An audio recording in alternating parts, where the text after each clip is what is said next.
A long time ago, in a village called Onolaja, there lived a little girl called Awero. Awero was not loved by her parents because of her loss of hair. They would go to the market to get things for her younger siblings and would even treat her like a slave in the house, even when she was the oldest. When she was younger, she fell very sick and gradually lost her hair. And by the time the sickness went away, she had become totally bald. No one wanted to be her friend because she didn't have any hair on her body. They saw her as an abomination, and even parents would severely warn their children not to talk or play with her. She was always crying and sad. Her parents didn't make it any better for her, as they would also treat her like she was their slave. Her younger siblings didn't like her. Everyone saw her as an eyesore. Awero, with all this, decided not to lose her self-esteem, and as they would send her and treat her badly, she would gladly do the work they sent her and go away. Awero was good at a lot of things. She was good at hand sewing. She would take pieces of clothes her parents weren't wearing again and make out clothes for herself. This was self-taught. When she was of age, she decided to gather money and buy materials to sew for people and herself. When her mother saw that she would sew clothes perfectly, she would buy clothing material and throw it in her room, saying, "I want you to sew these clothes for my children. Make them perfect, or else you will receive the beating of your life, you useless child." Sometimes when her mother brought clothes in pity, she would throw a few cowries at her to pay for her service. Sometimes she would give her free clothes. With this, she was able to gather money and start a business secretly. Awero also had a secret friend, Arewa. Arewa and Awero met one day when she was going to fetch water in the stream. That very day, Awero saw Arewa crying and sobbing that she was forced to go and meet her and ask what the problem was. Arewa was an orphan and stayed at her aunt and uncle's place. They were very nice to her, but sometimes she missed her parents, and when she did, she would always come to the edge of the stream to cry. From that day on, they became good friends. Arewa brought up the idea of selling the clothes Awero sewed, and she saw this was a good idea. When the money was complete, Awero gave Arewa the money so she could go and help her buy the materials, and Arewa happily went. She got the materials and took them to the stream where Awero loved sewing. One day, Arewa asked why the stream was her favorite spot to make clothes. Awero answered her saying, "This place is peaceful and quiet, unlike my house." The plan was for Arewa to go to the market to buy materials and go to the edge of the stream to wait for Awero. Awero was going to lie to her parents that she wanted to go and fetch water, but really she was going to meet Arewa to start sewing. Their plans worked, and they started making a lot of money. After Awero sewed the clothes, Arewa would go 2 villages away called Boripe to sell them, and everyone loved Awero's clothes. Their plans kept going for weeks and months. Awero even started planning to use part of the money to build a small hut for herself and Awero in Boripe so she could sell and make the clothes comfortable. They were eventually able to build a hut and start their own business. Her business was booming, and no one knew the real person behind the popular clothes. The clothes had even started becoming popular in Onolaja, her village. One day, when her mother was home, she noticed that her daughter was always smiling and that she wasn't in the house when she got back from the farm. She asked Awero's younger brother to watch his sister for some days. He then began recounting how their mother instructed him to keep an eye on Awero for a week, and how furious she became upon learning about Awero's business. He told their mother all he had found. She was shocked and decided to teach her daughter a lesson. One day, when she was sure that Awero was not going to her shop, she bought oil and took it to Boripe, where Awero's shop was located, and burnt the shop. As the shop burnt, Awero's mother laughed and said this would teach her a lesson that she can never be happy unless I accept it. The next day, Arewa went to the shop to start the day and sell clothes that had been sewn by Awero as usual, but was met with the most heartbreaking scene. She met a burnt hut. She was shattered and didn't know how to tell Awero. After sobbing and crying, she was eventually able to gather the courage and go to tell her friend. Their lifelong business and plan had been burnt by an unknown person. She ran to tell her friend this bad news.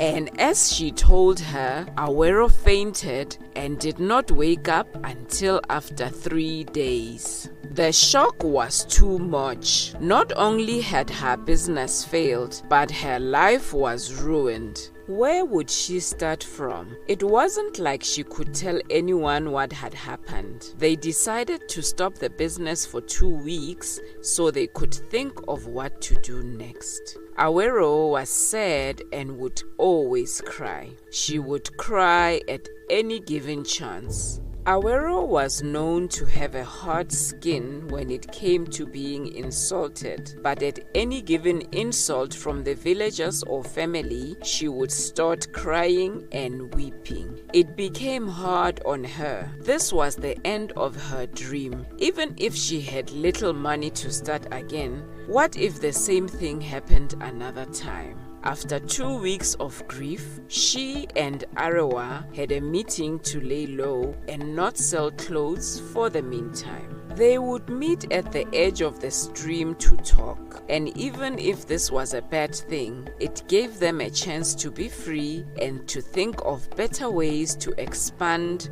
when they were ready. They had money in their bank account, so it was just a matter of time. They did their best to clean the hut and make it look better, but they didn't continue their business. Their mother was happy, thinking that she had successfully ruined her daughter's happiness. A month after this had happened, Awero had gotten past the incident and was just doing everything they sent her into the house. One day, her brother came to talk to her. Awero, I want to tell you something. Her brother had never come to her so politely like this before. And thinking about it before now, he was always avoiding her and trying his best not to have any direct conversation with her. She didn't think so much of it because she knew how they all treated her normally. But his coming to meet her this way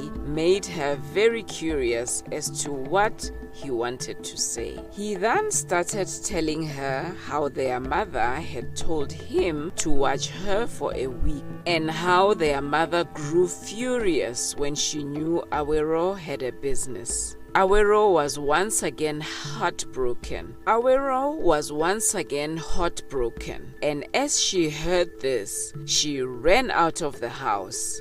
She ran and ran, and when she got to the stream, she started crying. She was shouting and crying at the top of her lungs. Why did their God give her to such kind of parent? Why couldn't she be happy with the little life she was living? She cried and cried. Arewa learned about this after Awero's brother told her what had happened. She couldn't say anything to her friend and just sat there looking at her friend as she cried.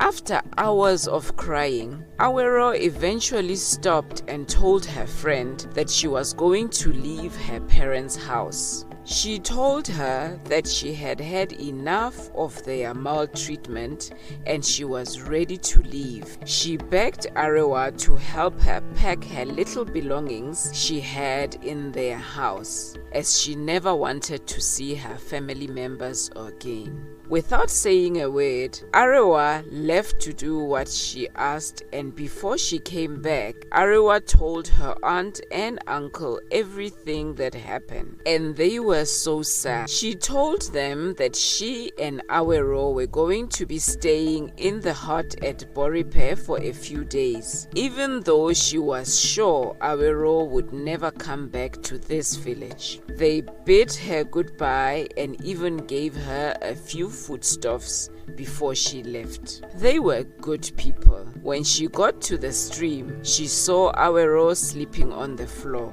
This was when she also began crying. She felt sorry for her friend, and after trying so hard not to let what happened get to her, she found out the culprit was her mother. Awero eventually woke up and they proceeded to leave where they were. The walk to Boripe was quiet. The two of them had a lot of things on their mind. It was a great thing they had decided to clean the hut and make it better after it got burnt, because if they hadn't, it would have been hard to sleep there or even live there. They eventually got to the hut and arranged the place to look better. It wasn't so much space, but at least there was enough room for the two of them and their belongings. Awero, after arranging, made a space for herself to sleep and slept as soon as she lay on the wrapper she spread on the floor. Arewa knew what state her friend was in and decided not to say anything until her friend was ready to talk to her. She felt pity for her friend, and after arranging her things too, she also slept. They were free but very sad. The next morning, Arewa woke up a bit late and looked for Awero but didn't see her. Immediately she was scared. She thought her friend would have done something she could regret. She didn't even know what to think. She took the wrapper and decided to go out to look for her friend before she hurt herself or something else. But to her surprise, Awero was cooking just outside the hut. Arewa was surprised. Filled with concern for her friend, she asked softly, "Awero, are you all right?" Her friend told her she was fine and even added that she had forgiven her mother, but she never wanted to see her again in her life. She also told her friend that they should start their cloth business again, as there was no one to stop them or hold them back now. Arewa was happy to hear this. She had waited so long. Even though she couldn't sew beautiful clothes like her friend, her favorite thing to do was to buy materials and sell them when Awero was done making them. She also loved wearing clothes her friend made for her. After a few days, they started their business and it was going well. People were happy and their favorite clothes were back on the market, and everyone wanted to know who the maker was. Some people even started a rumor that it was a witch who was sewing clothes. They also added that they didn't know her because the witch was very ugly. No one really believed these rumors, but they were all curious.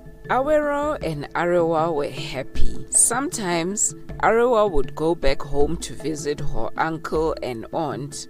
She would spend a few days there and tell them everything that had happened before she went back to meet Awero. The two of them were happy. One day, a strange man came to meet Arewa to ask if she would tell him about the person behind the sewing of the clothes. According to him, the clothes were magical, but Arewa refused, adding that she couldn't tell him about the maker. But this man didn't stop meeting Arewa to ask her about the maker of the clothes. Arewa then decided to tell her friend after weeks of the man meeting and disturbing her. After thinking about it for a while, Awero told her friend to bring him to the hut to see her. The man then met up with Awero and told her that his owners would love to give her clothes to sew for them. He added that they loved her clothes and would love her to sew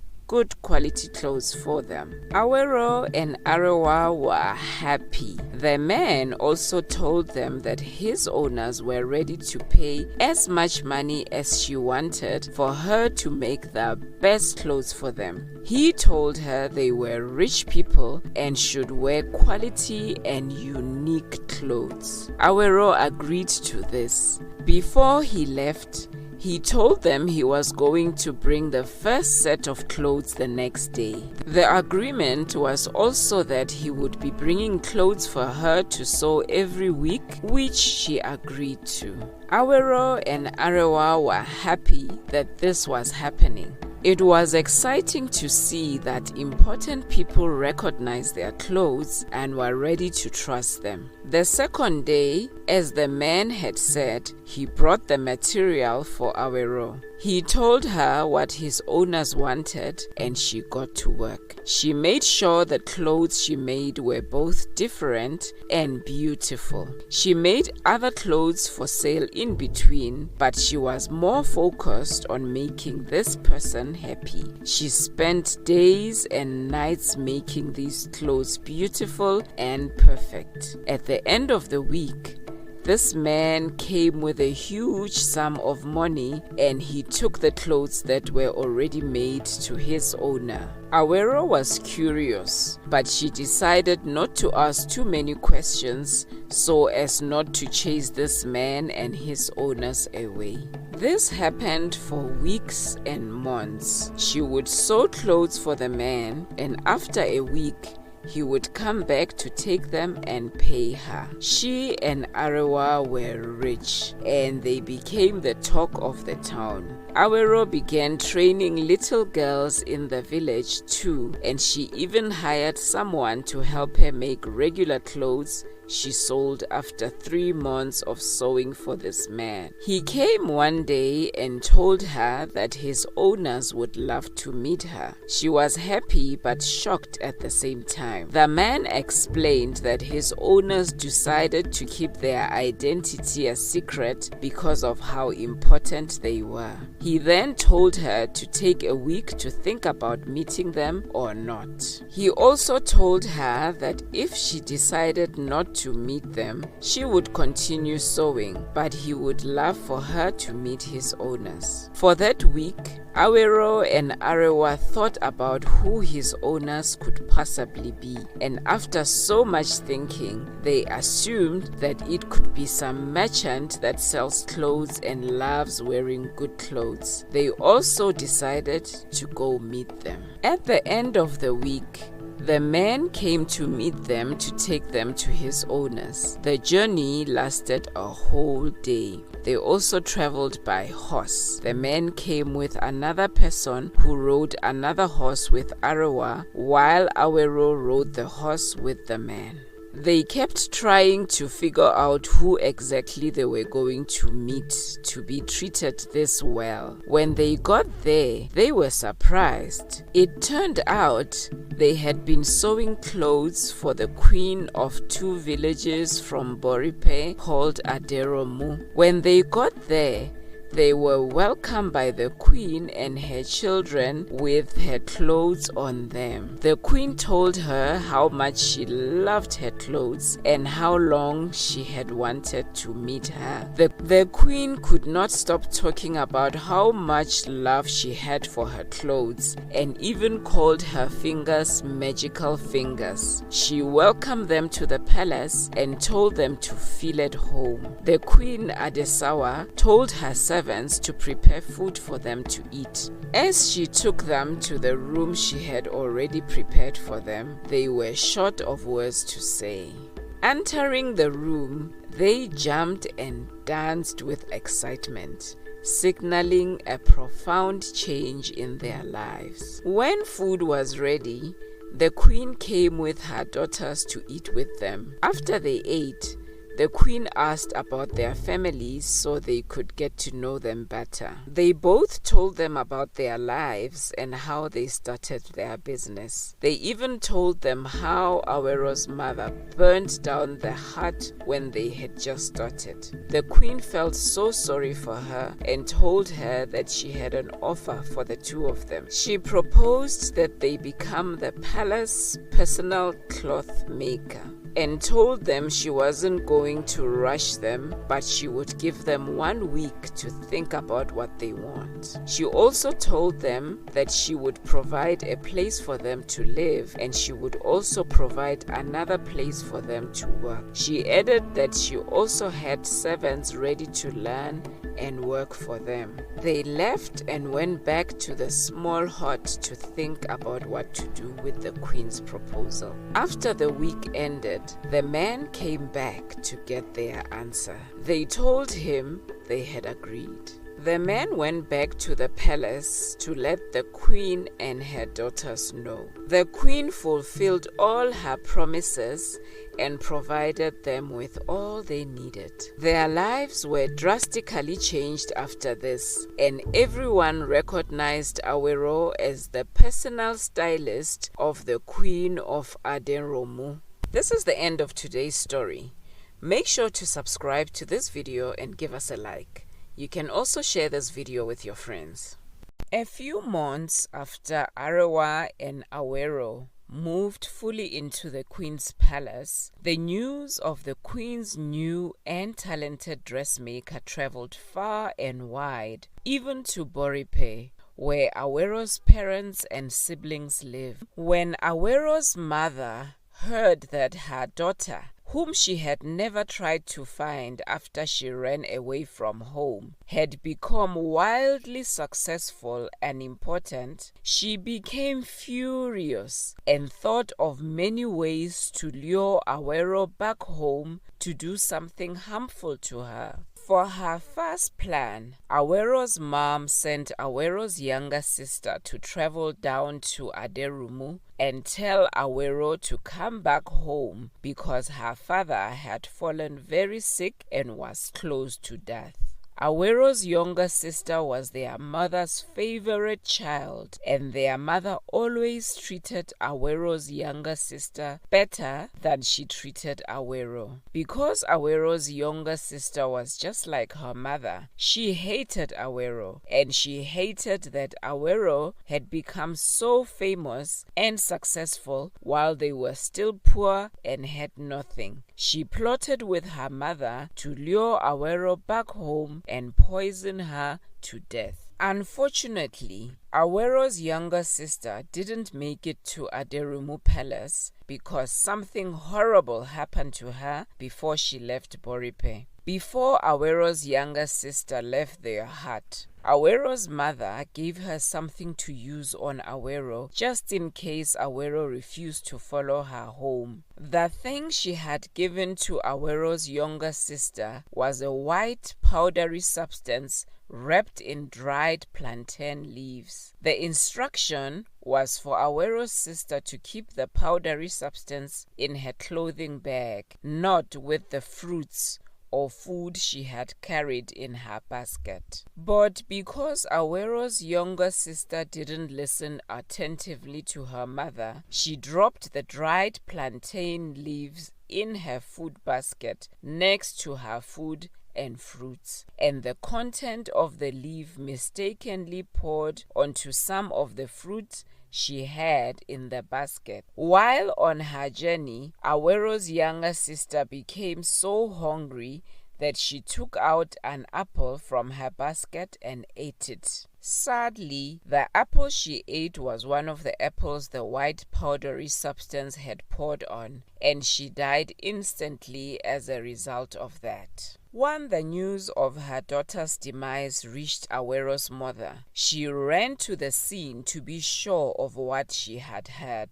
As soon as she saw her daughter's lifeless body lying on the ground while people gathered around her, she cried and then blamed Awero for killing her sister. While all this happened, Arewa and Awero were still in the queen's palace and had no idea what had happened. Boripe was far from Aderumu, so there was no way the news could have reached Awero except someone from her village or one of her family members came to break the news to her. Also, it had been years since Awero saw her family last. And even though she did not admit it to Awero, Arewa missed her brothers and sisters. On some nights, Awero would lie on her bed, remembering all the beautiful memories she shared with her brothers and sisters. She would wish she could visit them or invite them to the palace, like Arewa occasionally invited her uncle and aunt. But whenever Awero remembered how her mother always treated her like a slave, how she would hit and verbally abuse her at the slightest provocation, and how she burned down her business, Awero swore she would never go back to visit her family. 2 weeks after Awero's mom buried Awero's younger sister, she packed her clothes without saying a word to anyone and traveled down to Aderumu to lure Awero back home. After traveling on foot for 3 days, Awero's mother got into the village of Aderumu, and with the help of kind strangers, she was able to locate the queen's palace. When Awero's mother arrived at the queen's palace, she told the palace guards that she was Awero's mother and that she had come to visit her daughter. The palace guards told the queen about Awero's mother, and as expected, the queen asked to see her.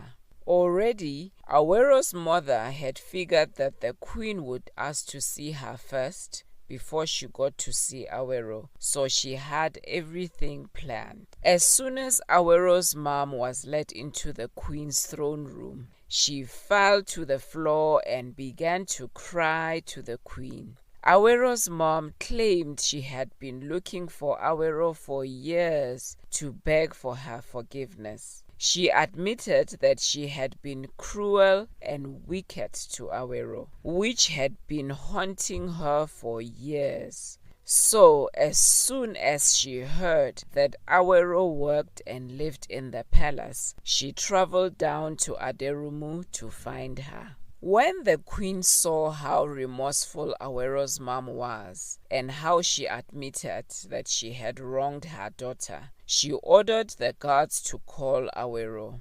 Awero and Arewa were making dresses in their workroom when the guards specifically came to call Awero for the queen. Out of curiosity, Arewa followed Awero to the queen's throne room, and she was shocked to see Awero's mother sitting at the table with the queen. "Oh, my dearest daughter, forgive me, for I have wronged you," Awero's mom cried loudly as soon as Awero walked into the queen's throne room. Not only that, Awero's mother ran to Awero and held her legs while sobbing uncontrollably. For a minute, Awero was totally confused, and she had a lot of questions running through her head. But because she had never seen her mother cry like that or apologize to her for wronging her, Awero became so emotional she began to cry too. She let out all the tears she had been holding inside for years, and she hugged her mother so tightly. "I forgive you, Mom.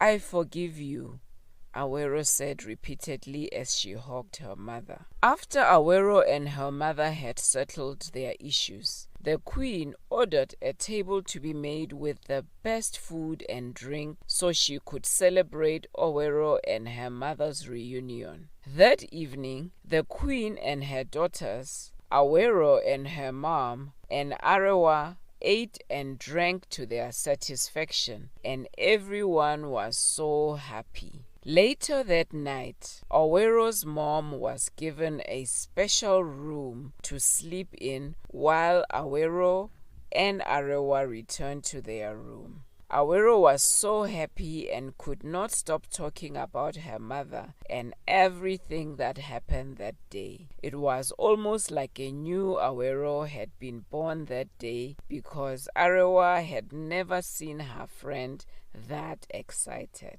Even though Arewa was happy that Awero had finally reconciled with her mother, she couldn't help but feel that something was not right. Arewa thought of telling Awero to be careful with her mother until she was sure of her mother's intentions. But she couldn't do that because she didn't want to ruin her friend's happiness. The next day, Arewa woke up to the sound of Awero packing her bags, and she was so confused. "Where are you going to?"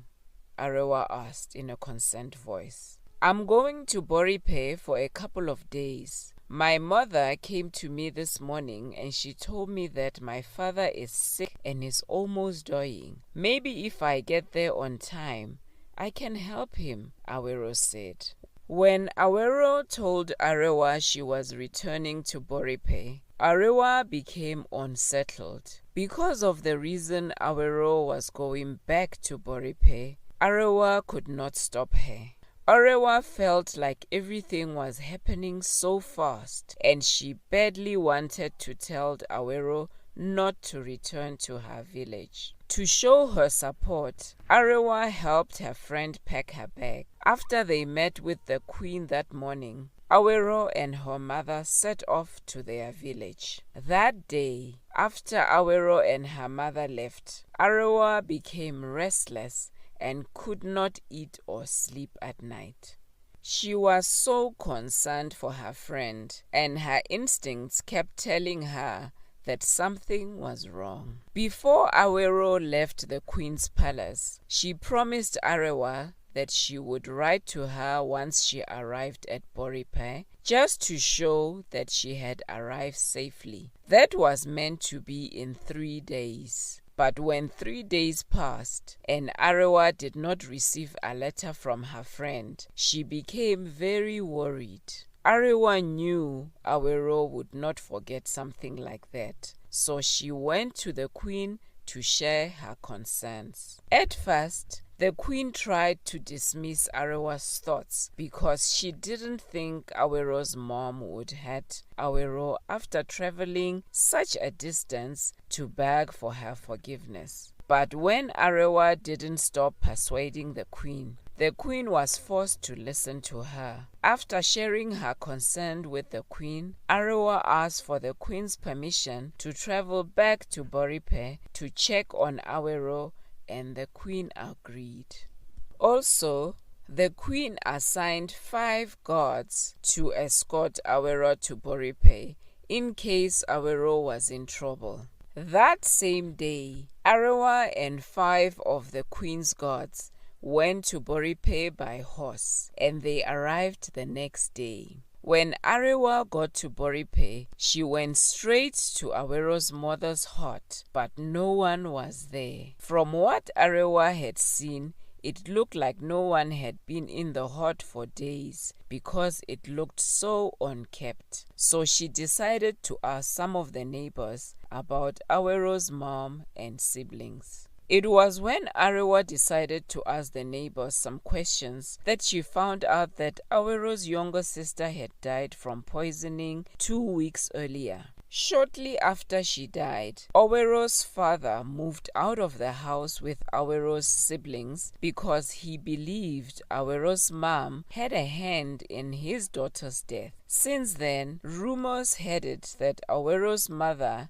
had moved to a hut close to the river, and people around the village claimed they had seen her walking around that area. Arewa thanked the neighbors for the information, and without wasting time, she and the queen's guards rushed to the river area to search for Awero's mother's hut. It didn't take long before Arewa and the guards found the hut Awero's mother lived in. The villagers were happy to point them towards the hut, but Awero's mom was not in her hut when they got there. Instead of leaving, one of the guards suggested that they search around the hut for any sign of Awero or her mother, and Arewa agreed. The guards searched around the hut, but there was no sign of Awero or her mother. Just as they were about to leave, one of the guards heard someone sneeze in the pig's pen just behind Awero's mother's hut, and he was forced to look inside the pen. To his greatest surprise, the guard found Awero with her eyes, mouth, hands and legs tied with clothes, and the worst was that Awero had passed out. As soon as the guard saw her, he screamed loudly for the other guards to come to the pen, and together they rescued Awero and untied her. Around the same time the guards found Awero in the pig's pen, Awero's mom returned from fetching water down the river. Immediately Awero's mom saw them. She broke her water pot and picked up the knife she had hidden inside, but the guards were able to stop her from attacking Awero. "No, don't stop me. Let me kill that good-for-nothing girl," Awero's mother screamed at the top of her voice, and this woke Awero. "You! Nothing good was meant to come out of you, you stupid child," Awero's mother said again. "Why, Mama?" Awero sobbed. "Why do you hate me so much?" she asked. "Because you took my shine. From the day you were born, everyone thinks the whole world revolves around you. Awero this, Awero that. You think you are better than all of us," her mother said. By this time, the neighbors and passers-by had begun to gather around Awero and her mother. But I was only a child," Awero said, sobbing. "A child that should have died in my womb. You remind me of everything I couldn't be, so the sight of you irritates me. Your sister was supposed to be the successful one, but you stole her shine too. You should have been the one that died, and not her. I gave her that poison specifically for you, but she died instead," Awero's mom said in a furious tone. The moment she said that, the villagers gasped in shock and began to murmur behind them. "Then why did you come for me?" Awero asked while struggling with her tears. "To kill you. It's because of you that my precious daughter died," her mother responded. The villagers who had gathered around them had spread the information that Awero's mom was responsible for the death of Awero's younger sister. So the village warriors were sent to arrest her and take her to the village cell for punishment. Despite everything Awero's mom had said to Awero, Awero couldn't stand the sight of the village warriors arresting her mother. She tried to stop them from taking her mother away, but she couldn't because they were stronger than her. After the warriors arrested Awero's mother, Arewa took her friend to a medicinal hut and cared for her. She knew her friend was in so much pain, so she didn't say anything to Awero until Awero was ready to talk. Later that evening, Arewa was trying to feed Awero when someone rushed into their hut. It was one of the village warriors, and he had come to tell Awero that her mother had committed suicide in the cell. From the white foam they had seen in her mouth, it was apparent friend she had died from poisoning.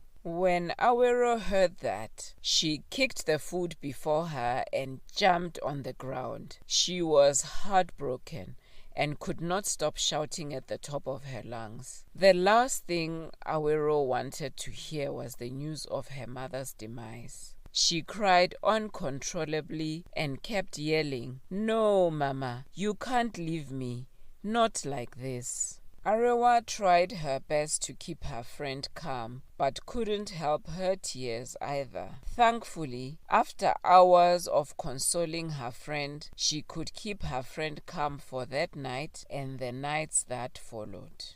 A few days later, Awero organized a befitting burial for her mother, and that's when her father and her siblings showed up. Even though she was mourning her mother, Awero was very happy to see her siblings. After the burial, Awero returned to Aderumu with her father and siblings, and she introduced them to the queen. The good queen was kind enough to accommodate her family and even opened a business for Awero's father. After Awero returned to Aderumu, she never spoke of her mother again, and she begged her friend Arewa to never mention her mother again. Arewa understood her and promised never to mention her mother again because she knew the pain it brought Awero. That same year, Awero and Arewa married the man of their choice and lived happily ever after. Arewa and Awero's friendship remained forever,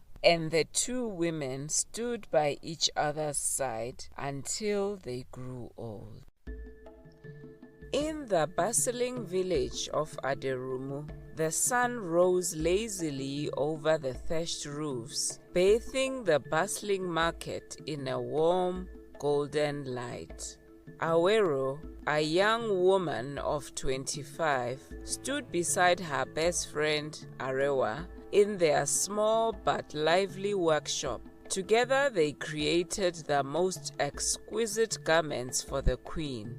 Awero's bald head gleamed in the morning light, a symbol of resilience and inner strength. Despite the harsh comments from her parents about her boldness, she stood tall, embodying the grace and beauty of her creations. Arewa and Awero's life at the Queen's Palace had been filled with joy and purpose, but recent events had stirred painful memories and brought sorrow to the surface. The news of Awero's mother's unexpected arrival and her sister's untimely death weighed heavily on Awero's heart. With her mother gone and her family scattered, Awero felt the deep aches of grief and confusion. The constant mocking she endured from her parents about her hairless condition had left emotional scars that only time could heal.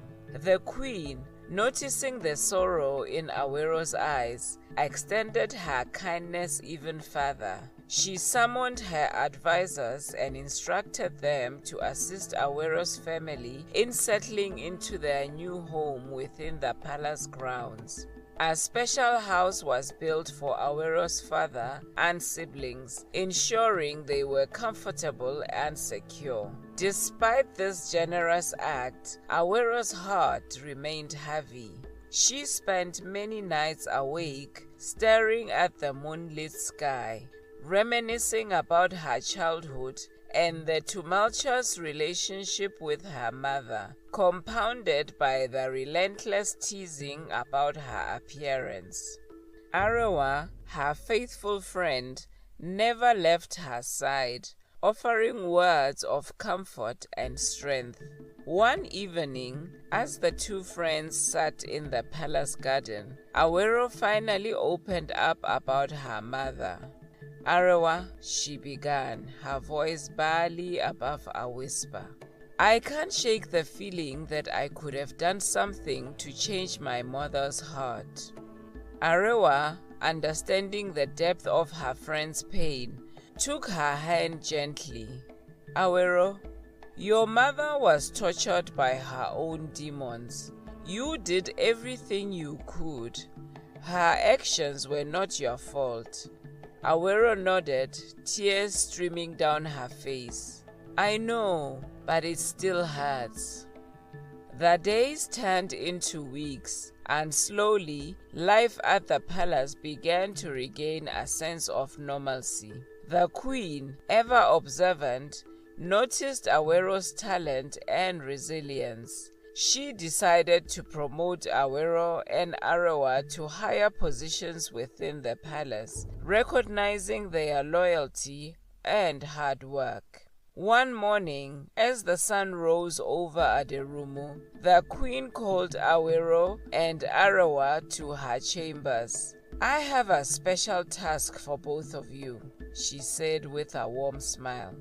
Our kingdom is organizing a grand festival, and I would like you two to oversee the preparations. Awero and Arawa exchanged excited glances. They had heard about the grand festival, a celebration that attracted people from far and wide. It was an opportunity for them to showcase their talents and bring joy to the kingdom.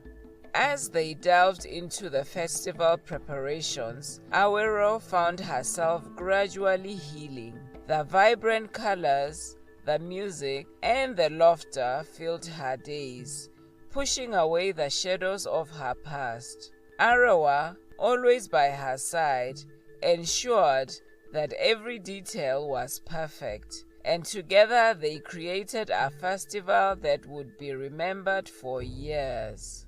On the day of the festival, the palace was transformed into a wonderland. People from neighboring villages arrived, dressed in their finest attire. The air was filled with the aroma of delicious food, and the sound of drums and flutes echoed through the palace grounds. The highlight of the festival was a grand fashion show where Awero and Arawa showcased their latest creations. The crowds gasped in awe as models walked down the runway, adorned in the most exquisite fabrics and designs.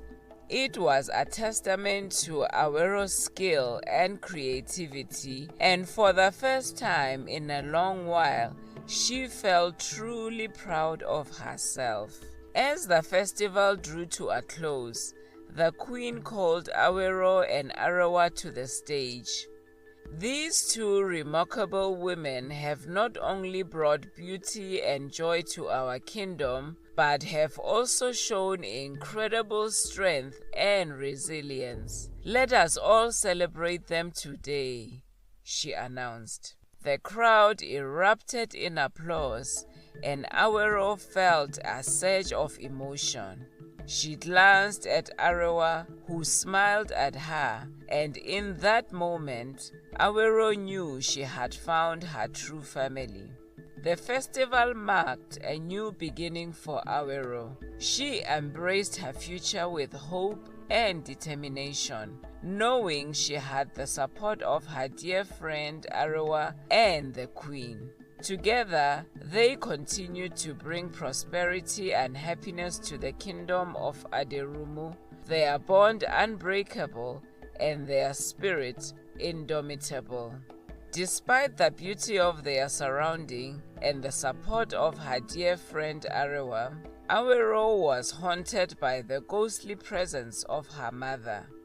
Every night, the same nightmare played out. Her mother's harsh words, the terrifying attempt on her life, and the dark shadow that seemed to chase her endlessly. These nightmares left Awero restless and afraid to close her eyes. One night, Awero awoke screaming, drenched in sweat. Arawa rushed to her side, holding her friend tightly as Awero trembled in fear. It was her again, Arawa. My mother. She won't leave me alone. Arawa placed a comforting hand on her friend's shoulder. We will find a way to banish these nightmares, Awero. You are not alone in this. Arawa knew they had to seek help. The next day, she took Awero to see the palace chief healer, a wise woman known for her knowledge of both herbs and spirits. The healer listened carefully to Awero's story and nodded gravely. Your mother's spirit is restless, Awero. She harbors deep anger and resentment, which binds her to this world. We must perform a cleansing ritual to bring her peace. The healer informed them that they needed the help of a spiritual healer, someone who could communicate with spirits and guide them to the afterlife. The palace healer recommended an elder named Baba Ifa, who lived in the dense forest on the outskirts of Aderumu.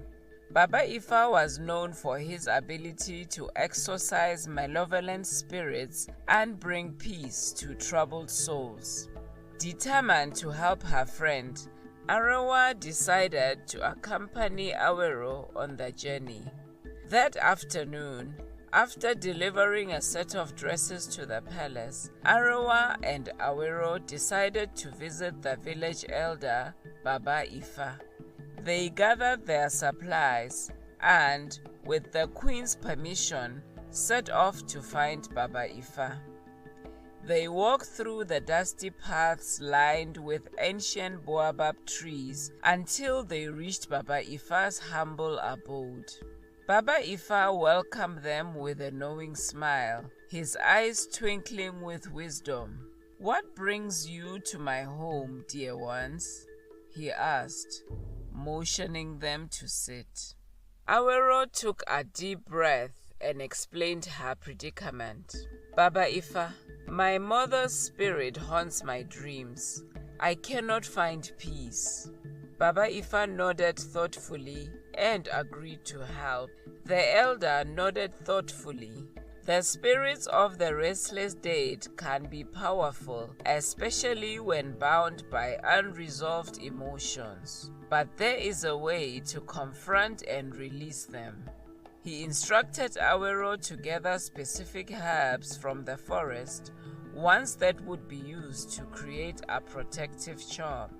Arawa, ever supportive, volunteered to accompany her friend on this quest. Together, they ventured into the dense forest, their hearts united by the bond of friendship and determination.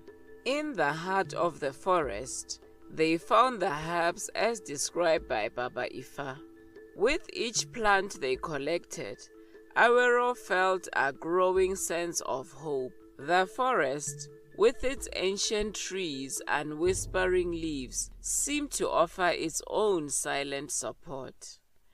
Back at Baba Ifa's hut, the elder crafted a beautiful amulet infused with the essence of the herbs and the elder's powerful incantations.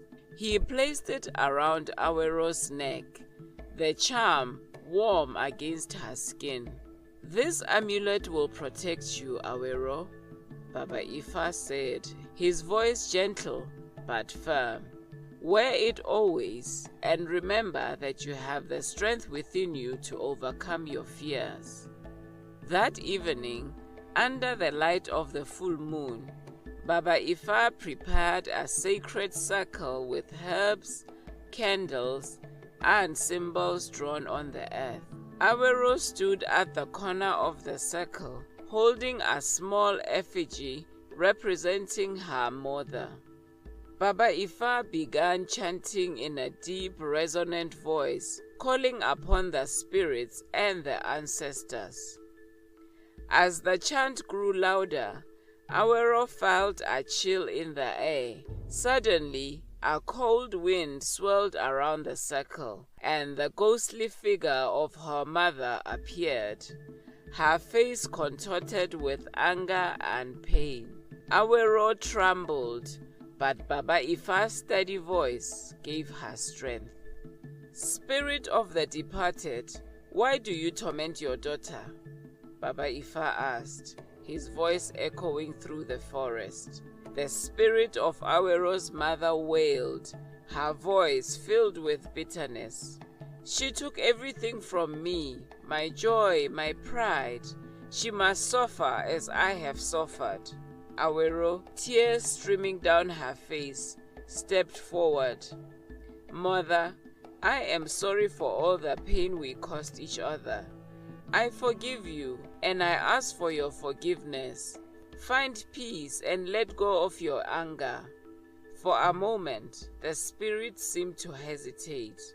Then, Baba Ifa sprinkled a handful of sacred herbs into the fire, causing it to flare brightly. The spirit's form began to waver and dissolve, and with a final anguished cry, it vanished into the night. Awero felt a profound sense of relief and peace wash over her. Baba Ifa smiled gently.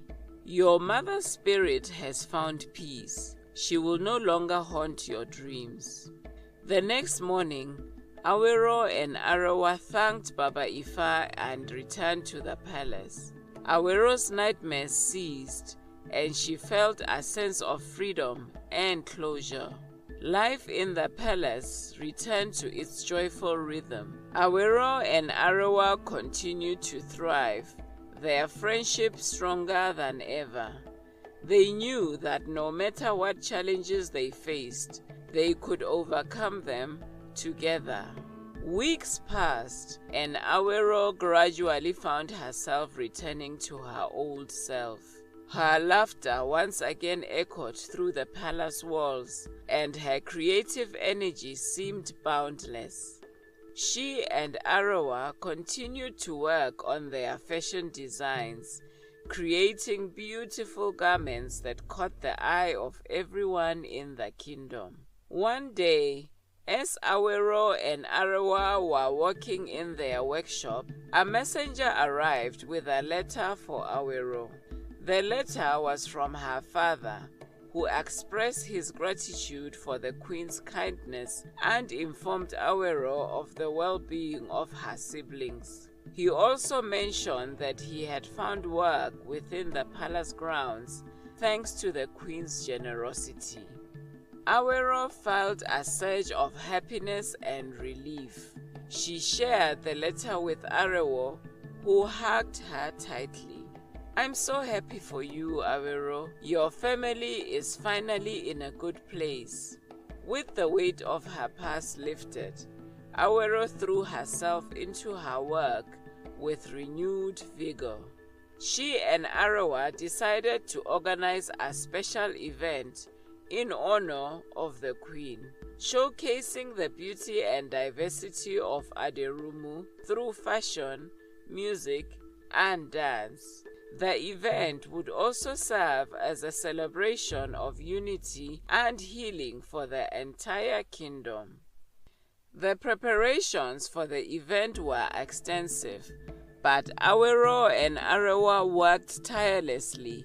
They collaborated with musicians, dancers, and artisans from different villages, bringing together a vibrant tapestry of talent. The palace buzzed with excitement as everyone looked forward to the grand celebration.